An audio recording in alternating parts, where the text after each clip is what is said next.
So I went on a bike ride earlier today. Okay. And on the back of my bike, I had my friend Ruth. Okay. And it was an epic ride. Unfortunately, about halfway through the ride, she fell off. You know what I did? I don't know. You had to go pick up your baby Ruth? No, I did. That's a good one. We got another. I'm trying so hard to baby to Ruth. figure. Yeah. No, I just left her. You know why? Why? Because I'm ruthless. Oh, Jesus That's Christ. weak. Tom's not even laughing. These He's are like, so Jesus bad. Christ, why did I agree to this podcast? They're always bad.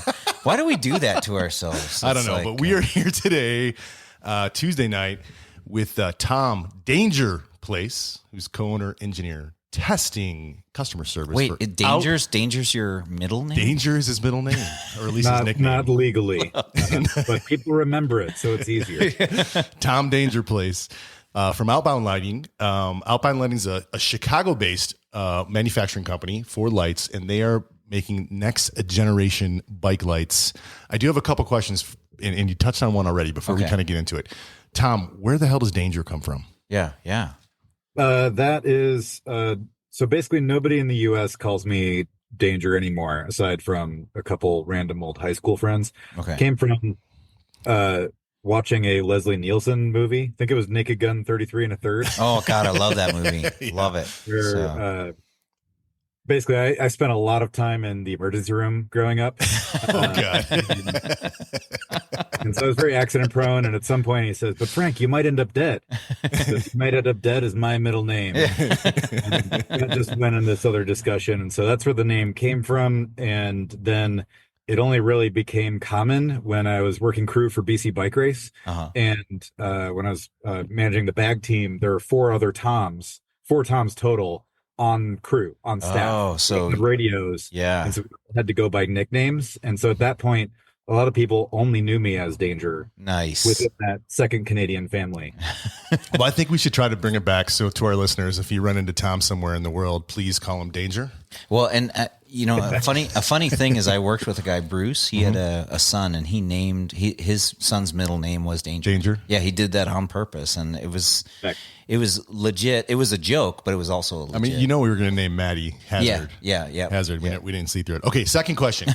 On the website, so I work I got to give you some context here. I work at a company with 30,000 engineers, right?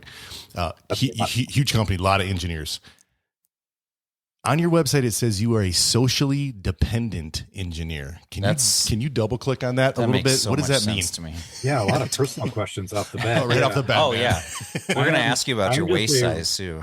I'm just an unusual breed of engineer where my dad is a physicist, architect, engineer, like academic. And my mom and my mom's entire family is just jokesters, very social, outgoing family people.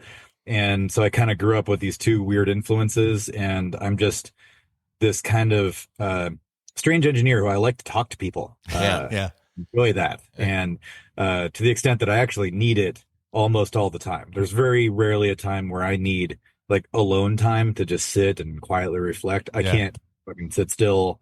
I have severe ADD, and I just need to be around people all the time. So when I say socially dependent, it's not like it's different from extroverted.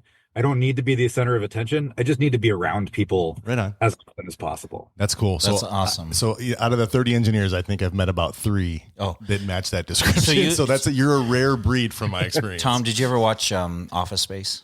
Oh, yeah. So that guy who was like, I talked to the engineers and then I talked to the customer. Wait, was that Office Space? That was Office Space. I'm a people person. I'm a people person. And he's, the jump to conclusions the guy. swing line stapler guy, right? I had that job. That was my job. And it was to talk to engineers and then talk to the customers. And I had to translate. And that's a legit thing. I mean, isn't that pretty much what you do today between your mechanics and the customers at the bike shop? The mechanics, I just keep them from stabbing people. That's all. So it's a very, very critical job. Yeah, it is. All right. So you guys have been on lots of podcasts, and I'll urge our listeners to go out and just search on Outbound Lighting, and you will see a whole bunch of podcasts. I think the most recent one was in January of 2020. January of this year with Bikes and Big Ideas. Nice. But there's is that the one that I heard? So there's a reason that I wanted to get a hold of you, and it may have been that one. Okay. So I can't remember if that was that one or Biker Bar, one or the other. I also have a bone to pick with you, Tom. We've met before. Oh. Uh-oh. Uh-oh. Uh-oh. So I was actually at Sea Otter this year, and I really wanted to talk with you to kind of line this up. And I stood outside your booth for like 20 minutes, and you looked at me and just sat there and talked to someone else and put me on the pay no mind list. I did that. I'm like, I'm never talking to that guy ever again. I'm going to tell you right now, I did that 4 times stay in the shop, but I did make like sexy eyes at the people I was ignoring, just so that they know that I know they're there. Yeah. But Tom didn't make sexy eyes at me. No, see, we got to work on the sexy eyes. I'm just messing with you, bro. So. It sounds like you're describing a scenario in which we did not meet. Yeah, that's fair enough. That's fair enough. All right, so lots of content out there on Outbound. We don't want to repeat all that stuff, but we do want to spend a little bit of time up front here to just kind of learn about the company, the products. We want to, as a guy from an engineer and a guy from an engineering company, we want to talk about your design trades and then your go-to-market strategy. So if you're cool with it, maybe we could just start with tell us about Outbound Lighting, a little bit of history. What are you guys about? How'd you guys get started? Sure. I'll try to run through this with hitting the highlights. So my business partner, Matt, founded the company in St. Louis. He did a Kickstarter and got over the Kickstarter curse, managed to stay in business for a year and not just have millions of debt, and had a customer base that was stoked. And he was doing something novel and interesting. I'll skip a lot of my backstory leading to that point, but basically I was looking to get into bike lights myself after leaving Cree, a career job where I was comfortable and making money and happy and had no reason to leave. Decided to go to the bike industry to make more money. How's that look in the rearview mirror? It's interesting. We could talk about that too. It's a double-edged sword for sure. It's more fun, less money. Yeah, and honestly, it's just a lot harder personally because I actually give a shit about the end consumer. Like, all of my friends and family are riding with my product. I carry a lot more weight with this than I ever did at a job where I was in a 24/7 manufacturing environment with gigantic contracts on the line, because it just you're punching a clock. You did your job. This is more personal, but. At any rate, I reached out to Matt, cold call via email, basically, wrote him a novel, said we should work together. And he wrote me a novel back that was even longer. And so we started working on some design stuff. I was working part-time because I had a full-time job, and we wanted to be careful about, if this was right, and good working relationship, if we had complementary skill sets. And at, I think, month 11, we were about to launch Hangover, our first product design together. Right. And so I flew to Chicago to help him assemble the first production run. And that was the first time we met in person or talked to him. So Matt's deaf. So he doesn't talk on the phone a whole lot. Oh, like literally deaf. Or he's been deaf since he was a child. Oh, wow. Crazy. He's got hearing aids, so he can hear and talk to you. Yeah. But if he turns off his hearing aids, he can't hear anything. Wow. Crazy. He loves it because he could just tune out the world. And, literally. Sleeps very well. I wonder if I could get one just to tune my wife's like the frequency of my wife's voice out. Just what do you call it? I'm not subjective. But, don't touch that. Selective hearing. My wife already says I have it. Yeah. So let me ask you. Let me stop you real quick. Just, did you get involved before or after the Kickstarter campaign? Well, after. It was probably close to 2 years I've been running, and he had been basically assembling lights in his living room until he relocated to Chicago, and there he got about 1,000 square feet of just general warehouse space that were just kind of cordoned off, and he could work in this cold, dank warehouse in Chicago. Right. But it was better than the living room. Right. Lot better electrostatic discharge protection. For sure. ESD. Oh, I can see the ESD thing hooked to the couch, right? The little cable hooked to the couch. Oh, yeah. It was, playing fast and loose then, but we've tightened that up quite a bit. That's awesome. I got a story about Crocs later, too, if we want to get into that. Nice. Anyways, we started working together then, and shortly thereafter, right at the beginning of COVID, actually, we decided to I was going to quit my job and become partner with him full time. So I'm minority owner. And so it was just the two of us for a few years. We had Andy, who builds every single one of our lights still today. He's the only person who does that. We'll help out occasionally during Shout out to Andy. Yep. Thank you, Andy. Yeah. He was a part-time out of work actor. And he became in building in the winter, and then we brought him on full time, and now he's salaried with benefits, and he kicks ass. Do you guys write? Do you guys use marker and write his name on his shoe? What's that? What's that cartoon? That has, Toy Story. Yeah, Toy Story. Yeah. That reference is so old.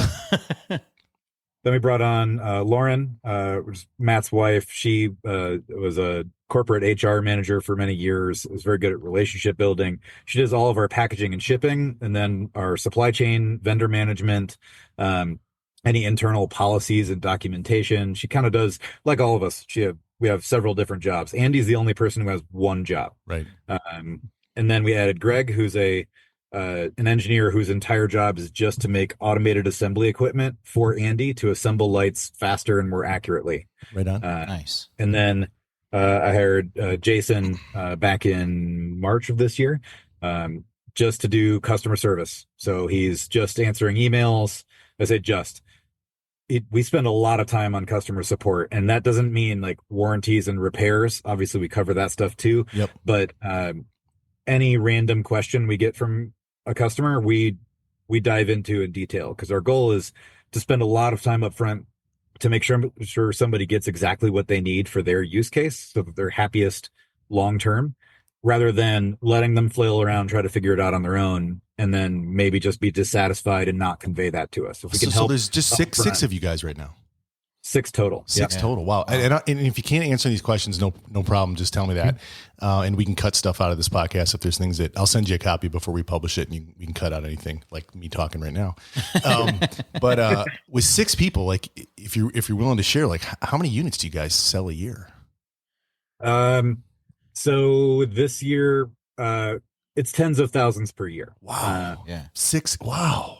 It makes me even prouder to have them in the shop, because to me, that is like homegrown. You know what I mean? That's got more of a story than a lot of the other brands out there. Yeah. And there are stories in a lot of light companies in the bike industry. They've got good stories actually in a fair amount of them, but that's a pretty solid story. And when you're talking to somebody, they have a lot of choices. You want to give them a little nugget like that so that they understand that they're supporting six families. You know, they're helping 6 people out, and there's real people. There's not a bunch of robots in some foreign country making stuff. You know, so no, we have a bunch of robots in the U.S. making stuff. Those are American robots. Goddammit. Andy is controlling those robots, but we're actually quite big on robots. We just want them here. And I appreciate that. Honestly, like I feel like maybe not all, but most of the bike light companies, like Knight Rider, Light in Motion, have kind of similar stories from 20 years ago or so. Right. We're just a lot newer, and they've grown a bunch and kind of been saturated in the market, and so they're in a very different spot in their progression. And I think we're taking a different. I'd like to think we're taking a different approach philosophically to the whole company, from our design approach to the way we support customers, and that'll kind of be our story going forward. There's really not many companies that I just fundamentally do not like in the industry. I know the guys at Exposure, I know the guys at Glowworm, all really good people, good humans. The only ones I really don't respect are Magic Shine, because it's just deceitful marketing. I knew I liked you, Tom. I knew it. I was like, I like this guy. Oh, that's funny. I don't need to sit here and trash the competition, though. No, but as a retailer, one of the things, like as we talk about the topics that we want to talk about, as a retailer and a bike shop, there's a big shift to direct to consumer. You guys do that. And one of the podcasts that I heard you talking about is moving, it didn't seem like that's your end goal. It seems like that was just your startup strategy, to move more towards a retail, to more in the shops and less D2C. Yeah. What's your go-to-market strategy? Yeah. So, I think the end goal is probably 50-50. And I say that because we don't really view the local bike shop market as a competing market to direct to consumer. Yeah. The type of customer that comes into their local shop looking for stuff is not the same guy who researches things on the internet and finds exactly what they need or hunts for deals or whatever. And there's some overlap for sure, but there's a lot of customers that want to be able to shop local, first of all. They want their shops to exist. They want to support those people. But also a lot of people that just trust their shops and what they recommend. So if our shops like our product and use it and can speak articulately to it, then their customers will buy that from them, and then everybody wins. Yeah. The main reason that there's always going to be a direct consumer Component. component. Yeah. Thank you. Because this is the age of the internet. Like we can't get away from it, first of all. Yep. Yeah. There is a type of customer that doesn't care about their local bike shop. They're going to go find whatever they need on the internet and have it delivered to their door, and that's the end of it. The main reason that we want to have a split there, and why we start heavy direct to consumer, is because that's where the margins are. And to survive as a fledgling company, we really need margin to reinvest in the company and to be able to grow. Yeah. If we're just slicing margins thin so that shop gets their cut and distributor gets their cut, it's really hard to grow as a company. You don't have a lot of money to reinvest, which means scaling is done in a very haphazard and kind of reckless way. Right. And we're taking the approach of we want to kind of stack up that money, and we don't really stack it up because we end up spending it almost immediately. But the reason we have robots right now is because we have a heavy D2C component, and we're taking the money and just immediately reinvesting it in growth. Yeah. So we're going to hire a couple more people, a couple engineers full time, so we can accelerate getting products out, because we still have a lot of different segments within the industry to cover. Ultimately, I think that as we grow our dealer network slowly, we'll eventually reach some balance point where we have both direct consumer and local bike shops kind of living happily together. Yeah, I'm finding that's a really like the way of the world, like you're talking about. This is the new way things are going forward, and it's a symbiotic relationship. It's not a parasitic, and that's been tough for the past. I mean, you could speak to this too, perhaps more so, with all the like fire sales and overstocking and understocking and just massive reactionary tactics at these companies. Everything's on sale all the time, and you just can't trust anything. And as a bike shop, it's really tough to buy inventory and then see it go 40% off a week later. Yeah. And then deal with that. So that's one of the things that I think has made this really possible for us. The way we've kind of built our brand is that we don't do discounts. We don't do promos. We just don't play those games. We don't want to be like limited time buy now to just try drive up sales. Yeah. Also, my dad always said, if you don't respect your time, no one else will either. So we feel like we're charging a reasonable amount for the engineering, the US manufacturing, for the support, for everything that goes into it. And it's not a luxury item, but it's also not chasing Amazon products. Yeah. But it's not super expensive. I mean, there's still affordable prices from my perspective. It's affordable for a lot of people. There are plenty of people that cannot afford a $3,000 bike, and thus spending 10% of that on lights is a tall ask. And I'm sympathetic to that.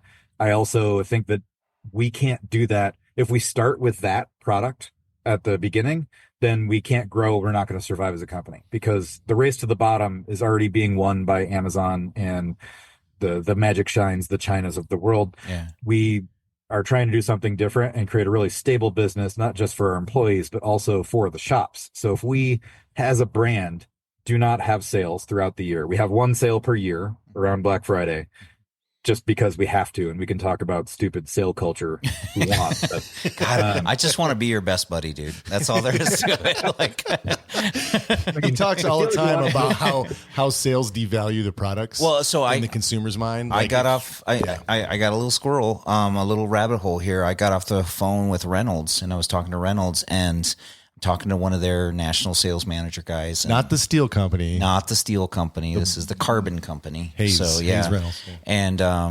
And we were talking about how when you sell direct to consumer at a sale price, the consumer tends to basically hold on to that sale price as the actual value of the product. But when you sell a sale or closeout, like in my industry, I'll get a hot sheet or something. This is way back, like ancient days when we used to get faxes, of hot sheets. Like that's how old this is. But we would get a hot sheet of like, items that they're getting rid of. There's 3 of these left. Do you want any of them? And the bike shop does not then value that product any lower. It values it even higher, because we now have an opportunity to create value for people, but we don't devalue the brand. But when you do it with the end consumer, it devalues the brand. And that's that race to the bottom. So Yeah, and that you punch on something that's very psychological, but it's real. If you buy something for $250 or 150, Yep. the $150 product, whether it's the same product or not, is going to feel like a less valuable thing in your brain. You're going to value it less. So if you paid your money, your hard-earned money for something really nice, you're going to like it more. Just generally speaking, unless you have problems or what have you, but you're going to be more inclined to like the product. And that makes for a better user experience. Granted, that doesn't mean everything should cost more, but there's a balance, right? And for us, I feel like a lot of our policies kind of stem from my frustration with internet discount sale marketing culture that is just systemically deceitful and awful, but also just driving the entire industry down, where yes, bikes are too expensive, prices can come down, but we're trying to find a spot that is reasonable where we can sustain our business and provide a good product and support our shops at a good value to the customer as well. Yeah, if you have to overinflate because you're going to count on putting it on sale, it's a problem, because you're overinflating to just put it on sale. Like, so I think it'd be a good time. Best I can tell from your website, you got 4 core products. Maybe you can tell us about it. Maybe I got that wrong, but I think you got 4 core products. Can you tell us about your products? Yeah, quick rundown. We have 4 front lights right now. We're adding more products, so we'll fill in the tail lights because somebody's going to ask about that. Bike lights, all that's under development and moving forward. Right now we have 3 primary mountain bike lights and 1 road light. The road light is a very difficult educational task for the U.S. market because we're 90% or 95% North America. Mostly U.S. and Canada, and very little in Europe for a lot of reasons, trade wars, import fees, all of that. The European market is very used to this thing called STVZO, which is a testing standard for beam pattern for bike lights. And it regulates cutoff in the beam so that you're not blinding oncoming traffic and you're not extending outside of your lane. It's very strict and kind of absurd, but it's good in that it forces bike light companies to have better design. So it's not just full on blinding traffic, which is not safe. Right. So Detour is our approach to that, where it's it has a cutoff beam like a car headlight, but with a much smoother, more even flood. So you still have foreground coverage. You don't just have some weird shaped spot down the road. And people aren't used to that. So it's different, but we think it's a better approach to road riding, especially in heavy urban environments. So that's what we're leading off with as our base product. And can I do a quick translation just for people listening that the cutoff beam. So basically the beam this is coming in modern cars too, where the beam doesn't emit light above a certain level. So if you're standing down the path where somebody's coming at a bike, coming at you with this bike light on, if your head is at a certain height, you don't see the light. It doesn't glare. It doesn't blind you. And that is very, very different because, what Tom is saying is a lot of lights can just pump out a ton of light, but I get brighted. So when I'm commuting with my lights, a car will bright me back. Like my lights are so bright, they see it as distracting. And so that's a very different technology. I don't see any other lights out there that have that. That are predominant. There's really not much for U.S. manufacturing that does that. There's not a lot of U.S. brands that do that. And what you're touching on is a quick important aside, is that it doesn't take a lot of light. Well, it doesn't take a lot of intensity in your eyes to be blinding. Yeah. Your eyes are very sensitive. They respond non-linearly to light input. So a little bit of light can go a long way, which means that if you have just a round spot beam and some of that's going to somebody's eyes, it's going to be blinding and glary. So it makes you squint. It causes your pupils to constrict, which lets less light in, which makes it harder to see everything. It's just generally not great. Yeah. So that's our approach to road bikes. The price point for the Detour, I think $185. Do I got that right? $185 retail. Yeah. Awesome. Yeah. All right. So let's talk about your mountain bike lights. So mountain bike lights, kind of our bread and butter, mainly because I mountain bike. I really don't road bike. And God bless you. And there's just a lot more differentiation to be had in the mountain bike light market. There's a lot of lights that are just a bike light, not a handlebar light, not a helmet light, not a trail light, not anything really specific. It's just a general light that can kind of go anywhere. And I kind of think of that approach as designing a Mazda 3, where it's kind of okay at everything, but not really great at anything. So what we're trying to do is design products very specifically for both the type of riding and where it's going to be mounted. So handlebar lights have very different beam requirements from helmet lights. And with that comes different power, battery, weight, size requirements for ergonomics. And so we're trying to optimize it to keep the weight and size down on your head, on your neck, and then put the power and the width on the bars where it both benefits you in tight corners and anytime you're moving the bars around a lot, which is a lot. And so you're not feeling the weight as much, and it just kind of makes more sense. And so we're not only trying to optimize all those things, but then also hit a sweet spot where we're providing as much light as possible without making the light so big and cumbersome to get the run times that are reasonable that you have to have a gigantic external battery pack or a huge honking mount. We're trying to hit that sweet spot in there. And right. As a result, you're not going to see like a 10,000 lumen light from us unless we're just screwing around for fun. We're not going to productize that because it doesn't really provide the value you think it does, because your eyes respond non-linearly to light. So it takes 4 times as much light to feel twice as bright. And that sounds very wishy-washy, but your rods, your cones are chemical receptors in your eye, and they will saturate. Your pupil is an aperture. It opens and closes to protect those rods and cones. So if you get a high intensity of light in your field of view, your pupils close, which lets less light in. So everything feels dimmer. It's harder to see. Doesn't mean that more light is bad. Just means there's a balance to everything where too much can make it a worse product in other ways. So buying the most lumens isn't always the right way to go. Right you know, that's what we think. We think that if people try it with the properly engineered product, they'll see that as well. So your mountain bike products, right? So you've got the Trail Evo, the Portal, and the Hangover. Yep. So Evo and Hangover have been kind of our core products for a couple of years now. Both are very current because we do a lot of rolling updates. We're also not the kind of company that does like a new rev every year that you have to buy because it's 10% brighter or anything like that. Yeah. It's not worth it to buy a whole new light because it's 10% brighter, all else equal. Yeah. So we try to update things as we go. Like we improve the USB doors, we improve the structure of the light, we improve the water sealing, whatever. But we just kind of roll those into the product. Yeah. So the current Hangover versus what we launched almost 5 years ago, every single part of that has changed except for the top shell. Okay. The optic, the battery, the LED driver, the charging circuit, the LEDs themselves, the USB port, the lower shell, everything. And it's not a V2, which may not be a good business strategy, but that's the way we're doing that's things. What you guys have done. So from a price point perspective, the Trail Evo is like $245. The Portal, which I think is that's brand new, longer lasting. That's the newest helmet mounted light, right? Yes.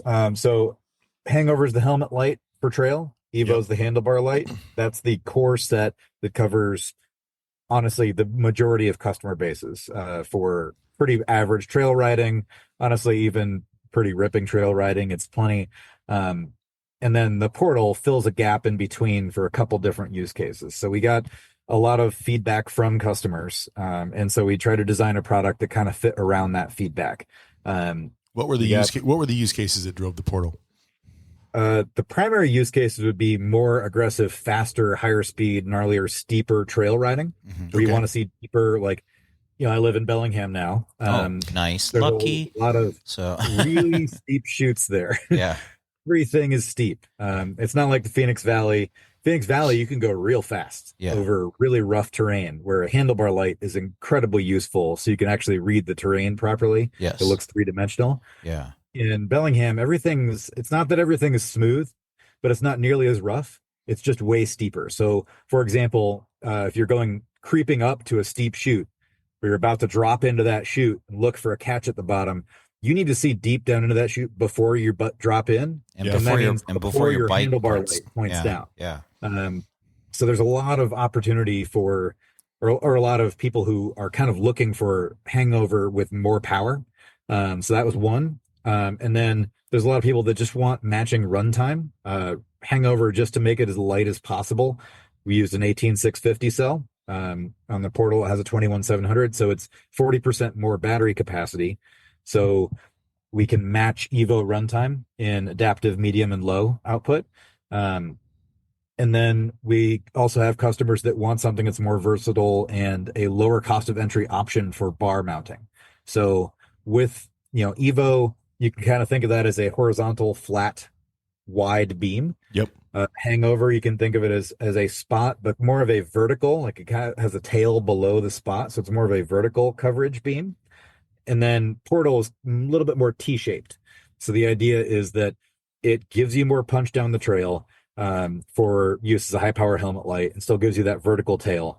But then it also has significantly more width than Hangover. So if it's being used on the bars as, say, a gravel light or a cross-country light, it'll still give you the width you need. So you still have peripheral coverage. You're not just seeing the trail, you're seeing the sides as well. Oh, that's cool. So I was going to bring up that when, I've been selling lights for years. I remember going out with the Night Rider guys with the Trail Rat, which was a lead, acid battery, like super, I've been night riding because in Arizona, when I get to ride is usually in the summer and you want to avoid the sun. Yeah. And we always had this philosophy. You put the biggest light on your helmet because you have to look into corners. And if you had one on your bar, it was just kind of an accessory. Like the bar light was, if you were going to have one, we said put it on your helmet. When we started carrying Outbound, it was almost the opposite. And it took me a while to get used to that because when and we do 24-hour races, we do racing at night. When you come up to a corner and you have it on your bar, you often need to look into that corner before the light gets there because you haven't turned yet. Yeah. And so I kind of kicked and screamed with Outbound when we brought it in because it broke your bias. It broke the mold that we've been living with, and I didn't understand how. He's laughing like he's heard this before. Oh, I'm sure he has. I'm sure he has heard it a million times, and he's probably explained this over and over. Jesus Christ, you're doing great. Keep going. But it's important because there are a lot of guys like me out there that may have friends or may work in a shop, and they don't understand. And what it took was I was on a ride and I swapped bikes with a buddy who had an Outbound light and I didn't. I had a Lights in Motion. And I'm like, oh, you have a light, you have an Outbound. I can try this. And I want to check it out. I could not believe it was just on the bar. He only had the Hangover. And I could not believe that I could see in the corners. I didn't slow down at all. I went just as fast as I did with my helmet light, but I only had a handlebar light. And then you add the fact that it's showing the steepness of the terrain that you're hitting. It's showing the shadows and the contours so you can pick lines and prepare for prepare for hits, And it was it's very different. It's very, very different. And when people experience it, it's kind of groundbreaking for them. I feel like you should be a marketing guy for Outbound right now. Well, to be perfectly honest, Ben, you said it, not me. Yeah, our manager Ben brought the Outbounds in, and I didn't really know much about them, hadn't seen much. I think the homegrown Tara and Al had and Art had kind of mentioned stuff, and I had a little bit of awareness, and then Ben's like, well, I think we should bring these in. And I said, you know what? If it sells, bring it in. I don't care, And then it started selling, which was great.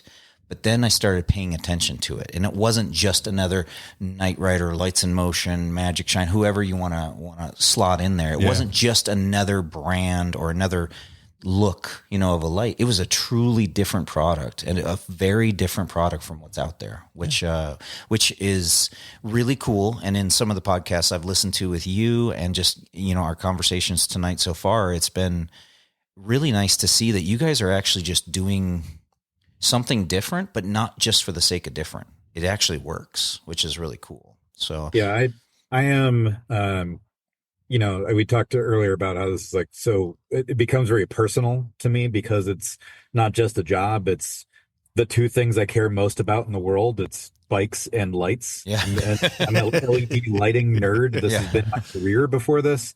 And so I really very passionately want to make something that actually adds value. I don't want to make a Me Too product. I don't want to make something that I think somebody else does better because some people are going to ask me, why is this a better product for whatever use case? And if I can't tell them honestly what it is, then that sucks. Like, no, I don't want to live my life that way. Yeah. So we're not always the best product for everything, but we really try to think through every detail. And that's ultimately how we decided upon having more power and more width on the bars and less power and a narrower beam on the helmet. Is it not only made more sense from a shadows and depth perspective, which I'll talk about in a second, but because you're needing more power on the bars, you end up with a bigger battery there instead of on your head. Yeah. So you can get away with self-contained lights, not requiring big packs or wires, and not having a bunch of neck strain. And they're just doing two different purposes from what you're used to. Now the helmet light is intended to point down the trail and see at speed out in front of you and then around tight corners. And that's kind of why I want the spot with the vertical tail underneath it, so that when you stare into that corner, you're not just looking at where the spot is, you're looking at the trail leading up to that spot as well. Yeah. So it fills in a lot more than you think. And then on the bars, it's super, super wide and even, so that as your bars move around back and forth, you're not getting this single dancing spot moving back and forth. So it's a lot harder to lose your line because you're spreading this whole area. And the benefit of that is the depth. So having a bar light below your eye line projects shadows out that you're now looking down into. So in the Phoenix Valley, where there's nothing but gigantic sharp rocks trying to kill you, you very true. Tell, is this rock sticking out of the ground or is it flush with the dirt? Yeah. Because that will tell you, do I need to lift my wheel over it? Do I need to be in a different body position, or do I just cruise? Yeah. And if you just have a helmet light, it doesn't matter what brand, model, beam, none of that. If it's above your eyes, you get no shadows, so everything looks very two-dimensional. You can still read the terrain, especially if you know the trail, but it is harder because the way it looks during the daytime when you have shadows and depth is different. So your brain is having to work harder to process the terrain if you just have a helmet light. So we want the handlebar light doing the heavy lifting, giving you the majority of your field of view, and then the helmet light kind of fills in gaps. We don't want it to overpower all that depth you're getting, because that kind of ruins the visual effect and just makes it harder to see.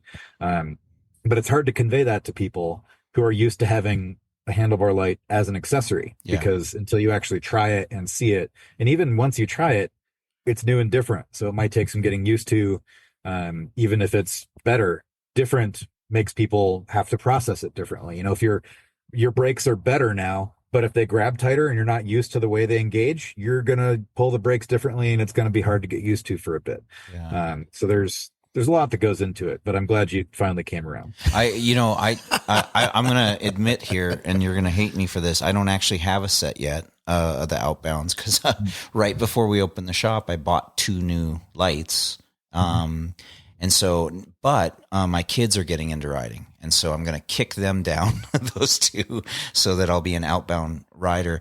But it did really help for me to ride them, because as a guy who's been riding for a long, long time, overcoming it's almost sounds like smoke and mirrors when you say, oh no, do it the opposite way, because you've had so many people for so many years put it on your head, tell you the other way around, and you kind of have to experience it, which in fact, having a demo set in the shop is not a bad idea, because then you can, whether you rent them, because some shops will do rental lights, to see if people want to try night riding, or you just take them out and just loan them to people.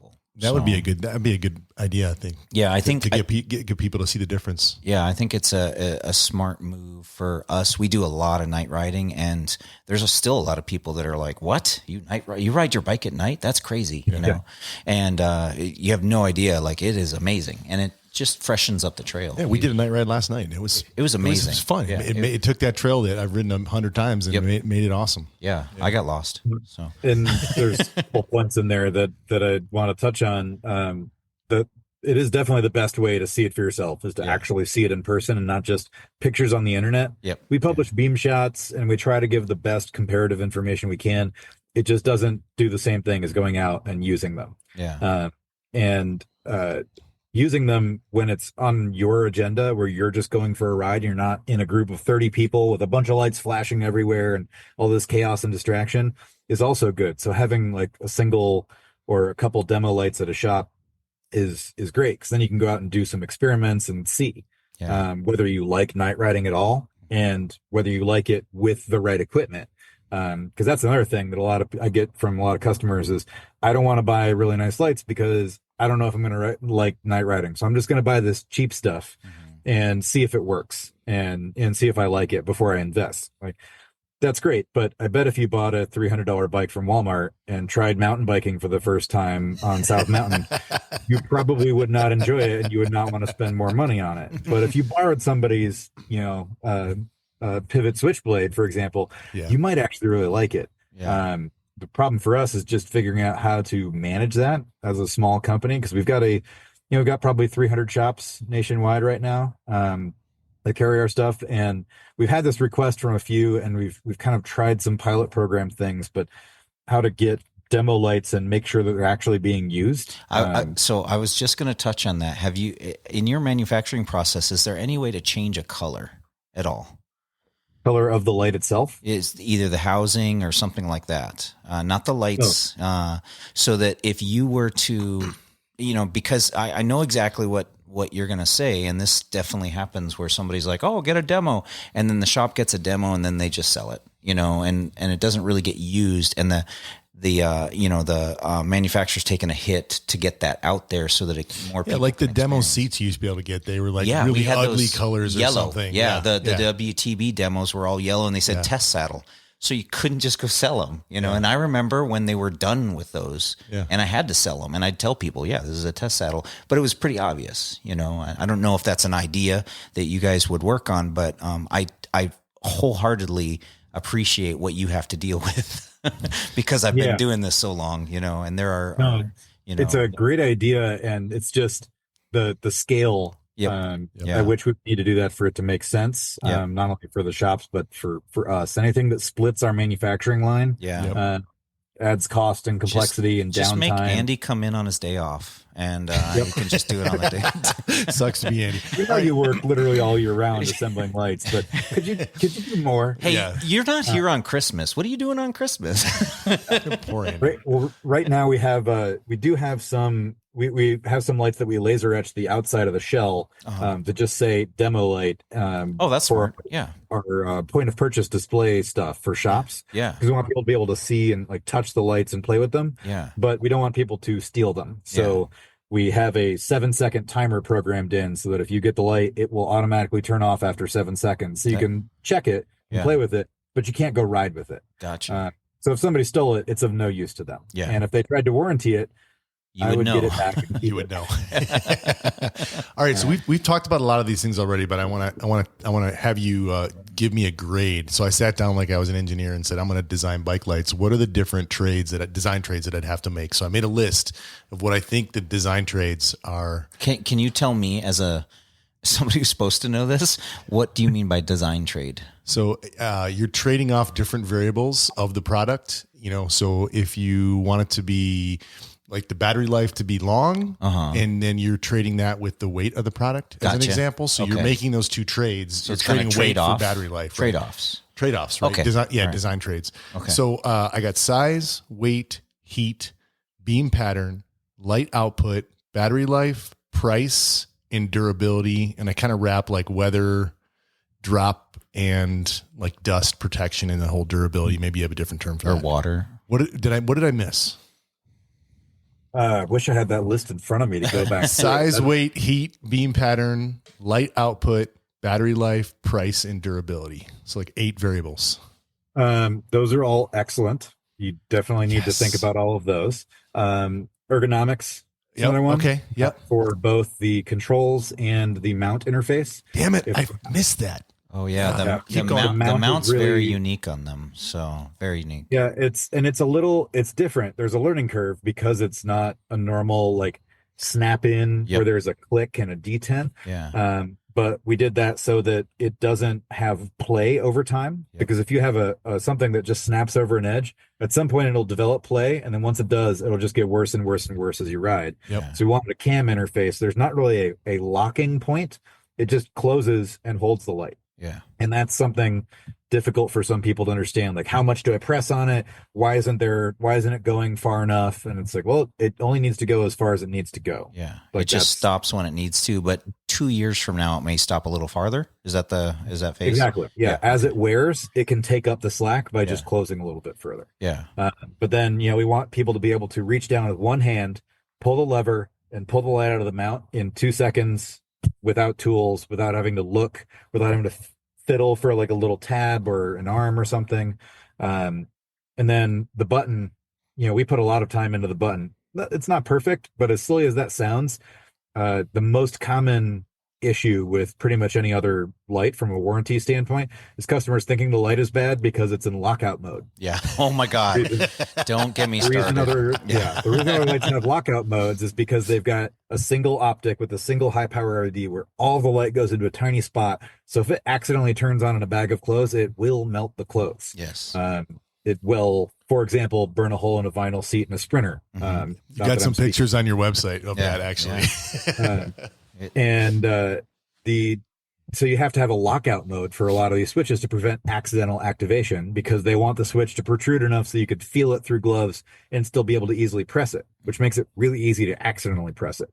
So we're trying to make our buttons geometrically so that the outside edge of the button is solid and doesn't compress. Only the middle compresses. So if you press it up against the surface, you can't accidentally press the button. It has to be a finger pressing down into the button. Got it. Gotcha. And then with how we're spreading out the optics, we're not having the same light intensity, so that, and we've tested this a lot, including in shipping boxes and that sort of thing. We turn on the lights at high power and pack a bunch of black tissue paper around it and stick it in the box and just see what happens.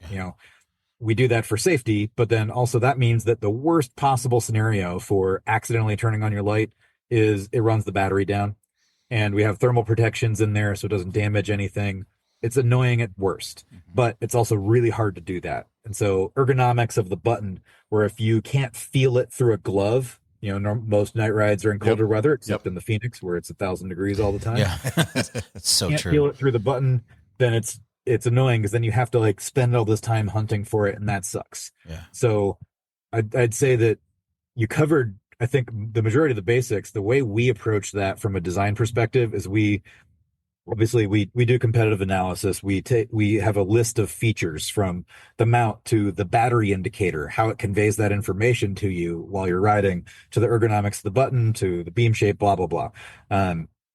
But we also ask people, what do you not like about your current lights? Yeah. What causes you to not want to use them? What frustrates you when you ride? Because oftentimes you'll one of the best compliments you can get on a product is, I didn't even know it was there. I forgot it was there. Yeah. Like, the grips are great because my hands didn't hurt and I didn't even notice it. Yeah. I feel like that's what we're kind of striving for. We want you to forget that you're riding at night. You forget about the product. You're just using it. And if you have something that sticks in your brain and annoys you, it pulls you out of that. And so if we can find these really easy pain points from other products or even our own products and fix them, then we can make a better experience for the then customer. I've got one for you. So my biggest pet peeve with my lights is forgetting to charge them. So if you could go ahead and fix that, that would be great. Yes. We're going to start putting solar panels on all of our lights. Oh man. That's a joke, by the way. Yeah, I was going to say, you say that, and we're going to get like 3 emails from engineers going, you can't do it. There's not enough surface area. Yeah. And then we're going to get one from an engineer that has like a 6-foot trailer that he pulls behind his bike. Look, I power my lights from this trailer all the time. All right. We like crazy stories. So interested in any crazy, unique, or funny stories you have, and I want to give you some scenarios. So, in your time there, Any crazy, funny, interesting stories that you experienced on a night ride yourself? On a night ride myself. Ooh, might take me a minute to think of a specific experience. We used to do a lot of oh, no, I got one for you. Actually on BCT. Okay. Black Time Canyon riding Trail. Black Canyon Trail. Yeah. It was well before Outbound. I was still, working at Cree, so I was a lighting nerd. So I had a flashlight in my pocket that had 27 different modes and multicolor and all these different things because I always carry that with me. Who wouldn't? We started a ride on BCT. We were going from Is it Bumblebee? yes, Yeah. thank you. Yeah. Down to the pie place. Yep. And it was going to be should be like a 3-hour ride if we're moving. Mhm. And we weren't, and we did not look at time of day, sunset. This is in January. So what should have been a 3-hour ride ended up taking us 6 hours. Oh, Jesus. And about an hour into the ride, my buddy Dave says, "It's cool. I looked at the weather forecast. It's clear skies and it's supposed to be a full moon tonight." So we're like, okay, I guess we can ride by moonlight. Yeah. So we're riding and it gets real dark. We're all in, t-shirts and shorts, and it drops like 40 degrees. So Yeah. it's in the 30s by the end of the night. Yeah. We're riding just by moonlight, which is fine until you pass by a saguaro Yeah. and there's a shadow from it. Yeah. And you don't know what's in that shadow. And it's usually loose rocks. Yeah. Yep. So there was just a lot of us just all over the place eating shit because we couldn't see into those shadows. And at some point, my buddy has and I can't turn on my flashlight because I'm the only one with that light, which means that I'm going to turn that on and ruin everybody's dark adapted vision, making it possible for them to see in the moonlight. So I'm just leaving it off, except when we get to the big washes where we can't see where the trail goes because it's all just dry and washed. So I'm turning on to look for the reflective sign on the other side of the trail. Yeah, so you know where the trail's at. Yeah. Yeah. And buddy Adam brought his dog, and the dog at some point just started going nuts, and it was just barking off the side of the trail. And so I was the person in the back with the flashlight, and so I come by and I turn on the light to shine on the dog, and there is probably 1,000-pound longhorn just Oh no. staring at this dog, yapping right in its face, gigantic horn sticking. And it's like, "Dog, we gotta go. Let's get the hell out of here." And just kind of grabbed him and ran, and we sprinted from there and nearly died a couple of times in shadows. But we made it out, and then I had to sit in the parking lot for an hour while they shuttled back to get the drop car. Yeah. Yeah. That's I have a similar. We were coming down the trail called Samaniego Ridge on Mount Lemon, which nobody rides. Right. Very few people will even know about this trail because it's so bad. And there is a book that was published by Cosmic Ray. I don't know if you ever saw the Cosmic Ray book when you were up in Phoenix, but he's a guy who trail book for trail Arizona. book. And so he had this route on there, and we're like, oh, that's awesome. And he had put on the Star Pass Trail, which is in Tucson, and he had said it was like 3 hours, and we do it in like 45 minutes. So we're like, this guy doesn't even know. He can't ride. He's super slow. He's doing Star Pass in 3 hours. We do it in 45 minutes. This San Maniego ride that we didn't know anything about, from the top of Mount Lemon all the way down, he says is 6 hours. We can probably do it in 3. And then we realize we have to drive all the way up there, and we don't even start till 3:00 in the afternoon. And it's about an hour drive to the top of the mountain. Same exact scenario. We didn't have lights, nothing, and we got out about 10:00 that night and rode some of the hardest terrain, which is by the time you get down to a Jeep road called Charlotte Gap, where it's rutted and you're trying to feel your way through. And we didn't have a full moon. We're basically blind, like trying to ride these ruts that go in line. So I don't know if you've ever ridden like sandstone type ruts, which as you're riding, you're not just going through bumps. They're veins that you slip into and your front tire just washes out. I think I counted about 30 crashes. And we made it out alive. So very bruised after that. Oh, extremely. Sure. I wish we had a full moon. You guys are pansies because all right, what's the so back in my day we didn't have in my day there was no moon. we didn't even wear shoes. Yeah. Bike. We did this on skateboards. Wheelbarrows. Wheelbarrows. All right. So next interesting story question. Most interesting customer return or warranty? Oh God, that sounds great. Oh my God. I don't know if I can say any of these. There's I have a folder in my email called The Wall. I don't have a refrigerator in my office, but these are the customers that go up on the wall. I get the full gamut. The overwhelming majority of people are just spectacular to deal with. Yep. But there's what's the saying? 5% of the people take 95% of your time. Yep. I've had a few. Maybe just generally, like, what are some of the weird things that people have asked you to do without getting any specific person? Oh, I get custom requests all the time. I get custom mounts for scooters. I think the weirdest custom mounts that I got were one for a snowblower and one for an electric unicycle. Oh my God. I didn't even know there were electric unicycles. I mean, I guess it's possible, but why would you want that? They're spectacular. You should look up Shibby Time. Oh, you're talking about the ones that go like 60 miles an hour. Is this the wheel? I'm thinking of like those are. I was thinking just like a pedal unicycle, but I know what you're talking about. Oh, those are the ones that have the wheel that's straight out in front. You don't ride like a in skateboard. between your feet. Yeah, I see people doing like red pole jumps on those things. Yeah. You know. Yeah, that's Shibby. Oh, He's God. completely nuts in the best way possible. So the custom mounts is one. I get custom, like people just have to have a certain color point of LED. We make 5700 Kelvin, 80 CRI lights. They can't do with anything other than 4000 Kelvin or 3750 or amber, or they want green. It's like I've gotten literally every request, and every single one of them is like, well, you should just offer the color I want and your color that you're currently producing. I was like, yes, but every single customer who's ever asked for a different color point has asked for a unique, different color point. Yeah, it's not like you're getting a bunch of the same color coming in. Oh, now they use a film in theater that they put over the lights. It's gel something. I can't remember what it is. Where you can just change the color just by putting it over. You're just giving him another design. No, I'm telling him. I'm telling him how to handle those people. So that was actually a fun one we got. Was a guy who is very crafty and wanted to tune the color himself on the Evo, and he had a crash, and it was a pretty gnarly one. It broke the top shell, and so he got some stuff inside the light just because the housing was compromised. And he sent me some pictures, and the pictures were kind of blurry, but it looked like, through the front optic of the light, it looked like a couple of the LEDs were like burnt. Like, and there's a phenomenon with chemical incompatibility where the LEDs will actually turn brown. The phosphor will turn brown. It'll oxidize, and it kind of looked like that. Like the LEDs smoked themselves somehow. Something really bad happened.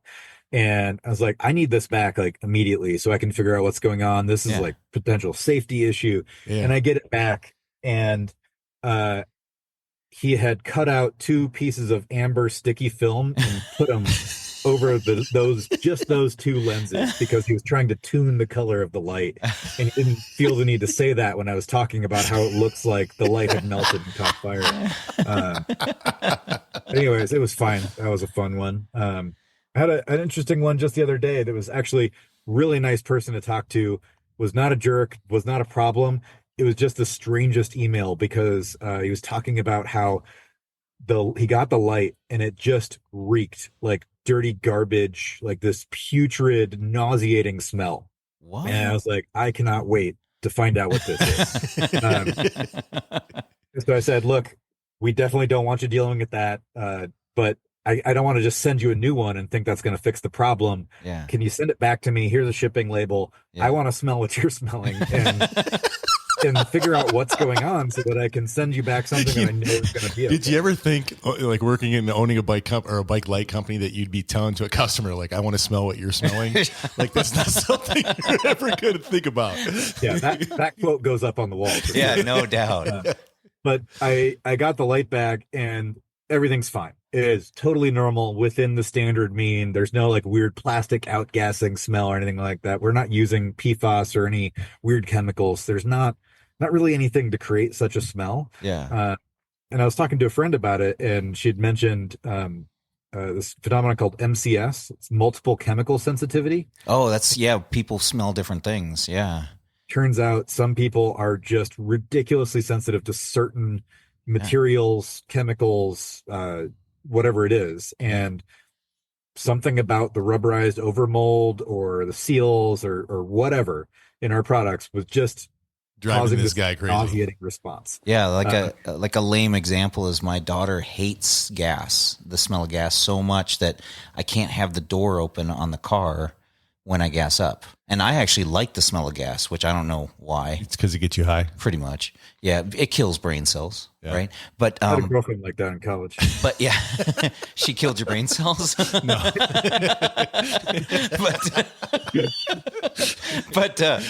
but seriously, my daughter gets like really, really upset. I mean, like more than just annoyed, or it's just there's something there. There's something that's pushing her past that. Yeah, so interesting. It's crazy. So those are awesome. Hey, Tom, who does your marketing? Like, do you have a marketing department, or do you hire a company, or who does your marketing? Yeah, we have 6 people. So we're all kind of the marketing department, I suppose. My partner, Matt, is, he's a very introverted, quiet guy, but he is really freaking funny. And he's got a bunch of super weird ideas. Yeah. And we like to incorporate Andy, because Andy is a classically trained actor. That's his career before he came doing this. And he is hilarious. He is really good, and it just loves to ham it up. So we made a video a couple years ago of him basically talking to himself, and it was just a silly, weird back and forth. And we got so many comments that are just like, not even recognizing that it's the same dude. It's like they're wearing the same shoes and everything, and it's like, do we say anything? I don't know. Yeah, so Matt does that, and pretty much all that. It's just us internally coming up with ideas for things that we think are silly. One of the best, the reason I bring that up is one of the best advertisements I've ever seen from any company was their 1-star review ad. I don't know if you've ever seen this. I think I've seen one of them. I don't know if it's the same one. But. It's basically you gotta tell. You know which one I'm talking about? I'm sure. Oh yeah. The guy blinded himself and was pissed off because he didn't put a label on it. That is definitely a concept we 100% stole from Snowbird. Oh, okay. All right. There's another guy. Forgive me, I can't come up with his specific name off the top of my head, but he came up with this ad campaign for Snowbird. It's a ski resort that doesn't have a lot of green runs. Yeah. Like, it's all pretty steep terrain. Yeah. And it's like, review for Snowbird: 1 star, no green runs. 1 star, too steep. And it's like, this is great advertisement for the right audience. Yeah. And that's how this was 1 star. I opened the light up and nearly blind myself with how bright they are. You should put a warning on them. It's just like, that's great. That's great. We get a lot of weird reviews. Yeah, sure. Thankfully, mostly positive, but man, there's some gems in there. No matter what in life, you could do everything right. There'll always be that one person or a few people. So you can't make everybody happy. No, for sure. But having that humor really shows a good personality. It shows a story. Again, I like companies with stories, and your company has a lot more story than others, and that's important. And you guys convey that really well. I was really impressed. So I appreciate that. Yeah, Matt and I were actually just talking the other day when we were all bent out of shape because we take what we do extremely seriously, and we want to make sure we don't run out of stock and we don't have production issues or quality issues. And I'm known for having a lot of anxiety, workplace anxiety, and Matt is cool as a cucumber almost all the time. It's actually very good for balance. But he just said, we're just making bike lights. Yeah. Like, at the end of the day, like, chill out, danger, chill out. It's going to be okay.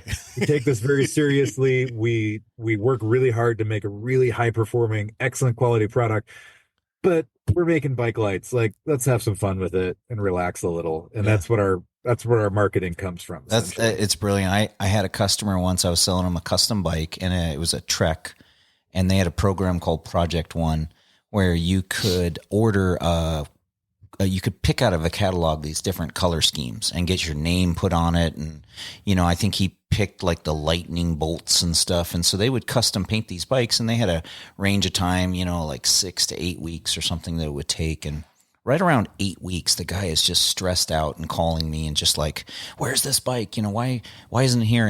And in the bike industry, we're not like that, because 6 to 8 weeks could mean 10 weeks. It just happens. And I was working at a bike shop, and we had a cafe, and I literally took him over to the cafe, bought him a cup of coffee, sat him down, and I said, I told him, this is the bike industry. It's not medical. There's no life and death here. There's no rockets. Nobody's dying when this stuff happens. I go, majority of the people working on your bike right now are high as hell.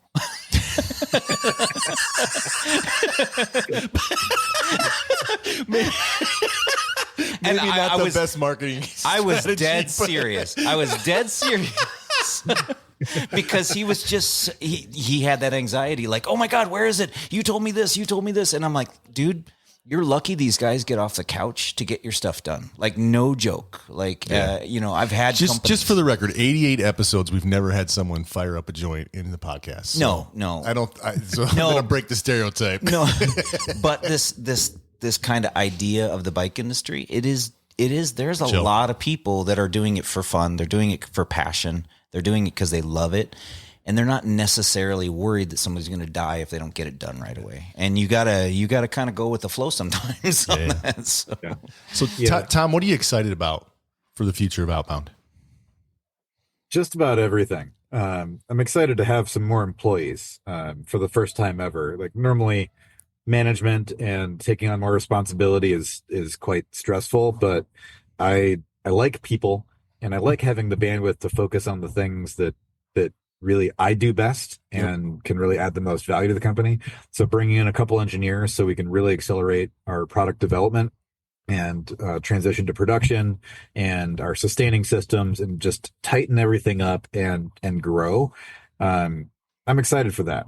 Bringing in more robots is going to be fun, where we can make the process as efficient as possible. I think Andy started out, he was building, 50 lights a day. Right now, he has the capability of building 400 a day. Wow. He doesn't do that every day, but that's one person. And that's because we've had all these operational efficiency increases from machinery that we've either designed in-house for roboticizing, thermal grease application, or spot welding batteries, or soldering terminals, or pressing optics, or what have you. So that's going to be really fun as we expand our facilities.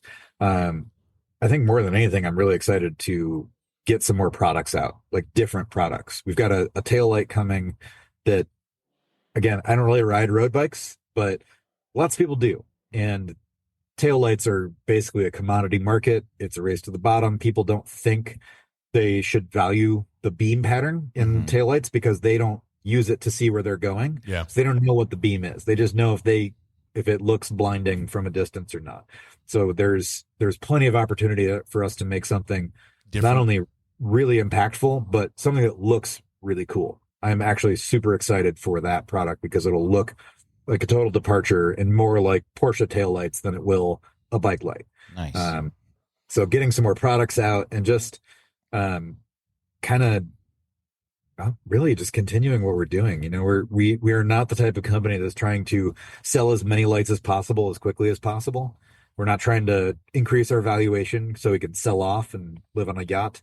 We just kind of like doing this, and we want to keep doing this for a long time. So we're now in a spot where we can grow incrementally and take kind of a next kind of big step for us. So that's pretty cool. Well, that's awesome, Tom. Thank you. I want to thank you so much for your time tonight. Thanks for there's a subset of our listeners, I'm sure, that aren't familiar with Outbound. So we've now introduced them to your product, which is great. We've heard the story. We've heard the story. The story. We've heard the story. We laughed a little bit, which is good. Tom, you got any final thoughts for our listeners? Well, let's talk about tariffs. No. We said we weren't going to talk about tariffs. No. We definitely don't have to end on that. I don't really have a whole lot of thoughts. I'm happy to be here doing these things in the bike industry with my friends. That it's just cool to take a a leisure activity that is what we do for fun with the people we love, and be able to improve that and to be a part of that experience. So probably won't die a millionaire, but it's pretty fun while we're here. So how can our customers find you? Obviously, one of the 300 LBSs that you have your products in, for sure. If they're in your LBS, go there. But how can they find you online? What are your socials, that kind of stuff? We're just Outbound Lighting on Instagram and Facebook. We don't do, oh God, I think we still have a TikTok. I would like a shirt that says that. Oh God, we still have a TikTok. Lauren had started one at some point, and she thought we should be on TikTok, and she basically just started posting really irreverent stuff that had nothing to do with bike lights. Like it had to do with us, and what we were doing, but it was like us at Halloween assembling lights and costume and stuff with no context. And I don't know if that's still active. I should probably follow up on that. All right, don't look on TikTok, listeners. Instagram and Facebook, and just on our website. We've got a dealer locator on there as well. Awesome. So if you want to look for a local shop, we have a map. And if you want your local shop to have them, ask them. Yeah. That's honestly that is important. If you want to support your local shop and you want to get those lights there, just ask. They will bring them in. And we are not pushy salesmen. Yeah. We do not have sales reps that go in knocking on shop doors, because we don't want shops to have our stuff unless they want to have it. And that's worked well so far. We're growing very quickly. We're adding a lot of shops every week, which is great, but it helps the shop too, right? Because if the shop knows who we are and they've seen the product, they use it, they believe in it, then they can help express that to the customer. And again, everybody wins in that scenario. So you do a great job of pushing people into the shop, because like you said, there's a lot of people that don't want to get it online. I'm amazed on how there is still a lot of people, and some of them are converts where they've had a bad experience. They bought something. I only know 3 people that had Magic Shine lights catch on fire. So only 3. We've had exactly you got way better. Actually, that's not true. We have had 1 catch on fire, but it was because somebody dropped it into a fire pit. And then I don't think so that you're counts. saying they are flammable. Think that counts, man. No, shout out to Rob and Arrowhead in New Hampshire for that one. Awesome. Yeah. Hey, Tom, thank you so much for your time tonight. It's been great to get to know you a little bit and hear more about Outbound. Really appreciate you, man. Absolutely. Sounds great. Yeah. Thank you for having me.